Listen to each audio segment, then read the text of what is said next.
예언자들은 하나님께 호소할 때 종종 아브라함의 하나님, 이삭의 하나님, 야곱의 하나님이라 부릅니다. 이스라엘의 대표적인 3대 족장의 이름입니다.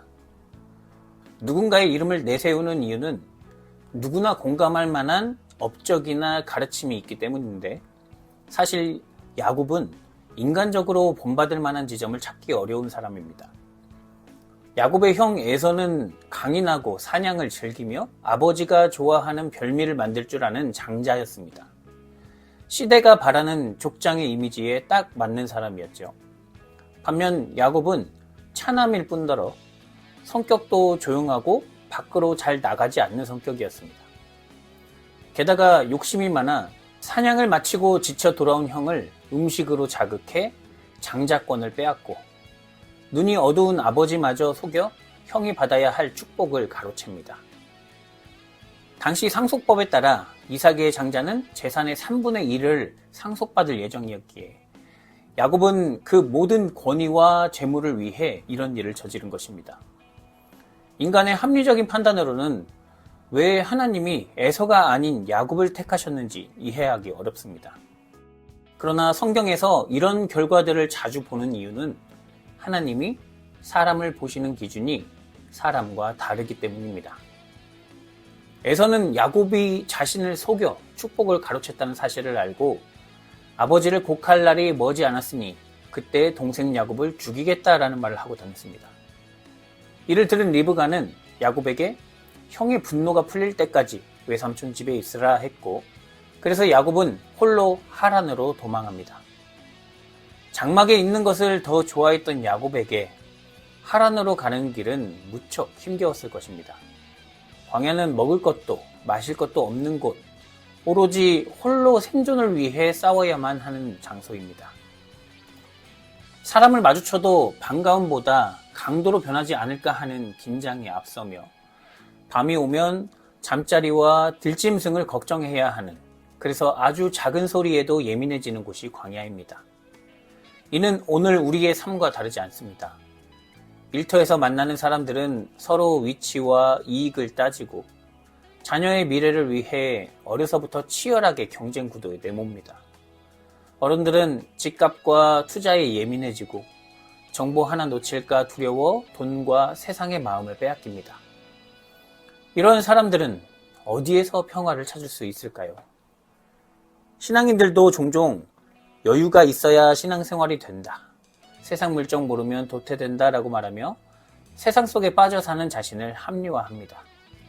그런데 오늘 야곱은 그 광야에서 하나님을 만납니다. 불안 속에 잠든 야곱은 꿈에서 하늘까지 낳은 사다리와 거기서 오르내리는 하나님의 사자들을 봅니다. 하나님은 나는 내 조부 아브라함의 하나님이요 이삭의 하나님이다 라 하시며, 아브라함에게 하신 약속이 야곱을 통해 이루어질 것을 말씀하시고 이렇게 위로하십니다. 내가 너와 함께 있어 네가 어디로 가든지 너를 지키며 내가 내게 허락한 것을 다 이루기까지 너를 떠나지 아니하리라.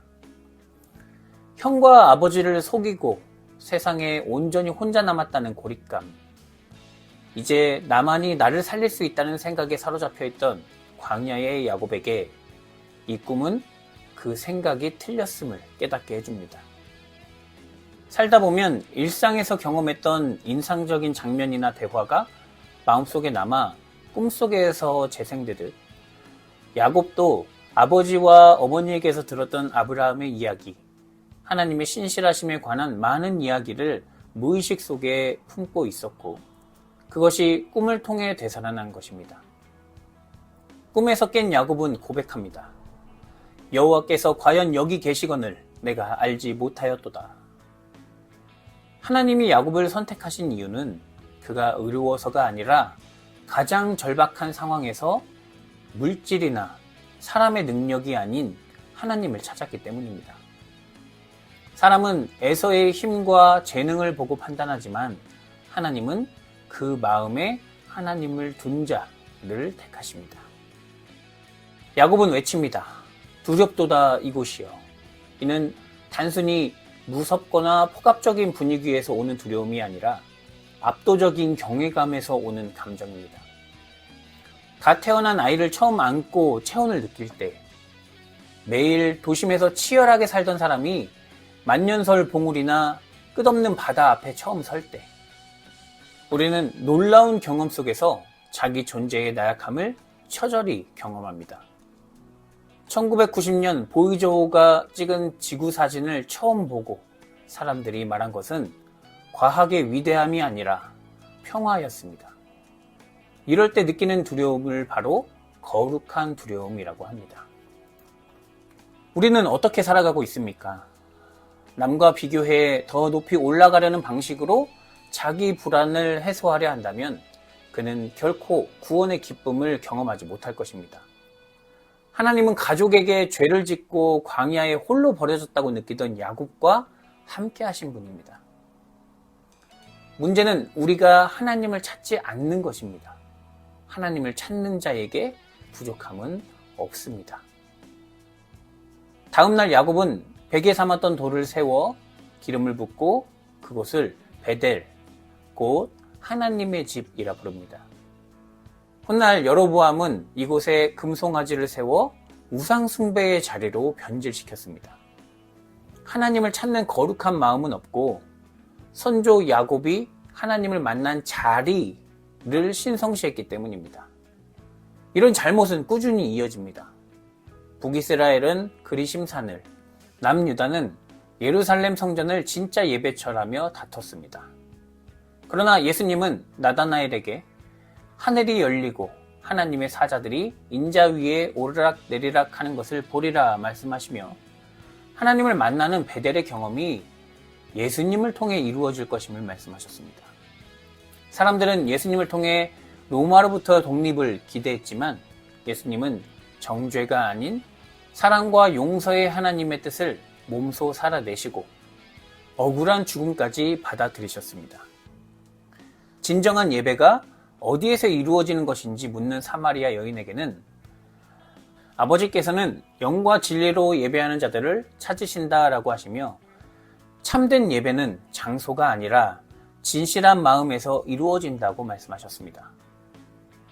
예수님은 야곱이 꿈에서 보았던 땅과 하늘을 잇는 사다리이시며 그분 안에서만 우리는 하나님께 영과 진리로 예배할 수 있습니다.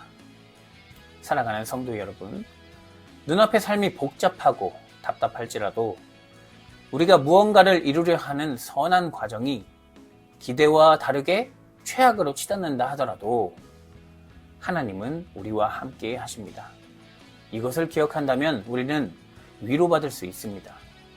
우리가 어디에 있든 하나님 앞에 영과 진리로 예배드리고 있다면 그곳이 바로 하나님의 집입니다. 여호와께서 과연 여기 계시거늘 내가 알지 못하였도다 라는 야곱의 고백이 예수님을 통해 우리 삶에도 충만히 일어나기를 바랍니다.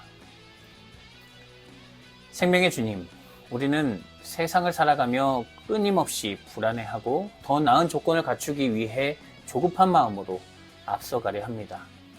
하지만 야곱에게 찾아오신 하나님은 내가 너와 함께 있어 네가 어디로 가든지 너를 지키리라 말씀하십니다. 우리가 일상이라는 광야에서 살아갈 때 눈앞에 펼쳐진 현실이 비록 척박하고 빈곤할지라도 주님이 우리와 함께 하심을 잊지 않게 하시옵소서. 언제 어디서든 영과 진리로 주님을 예배하는 거룩한 삶을 살게 하옵소서. 예수 그리스도의 이름으로 기도드립니다. 아멘.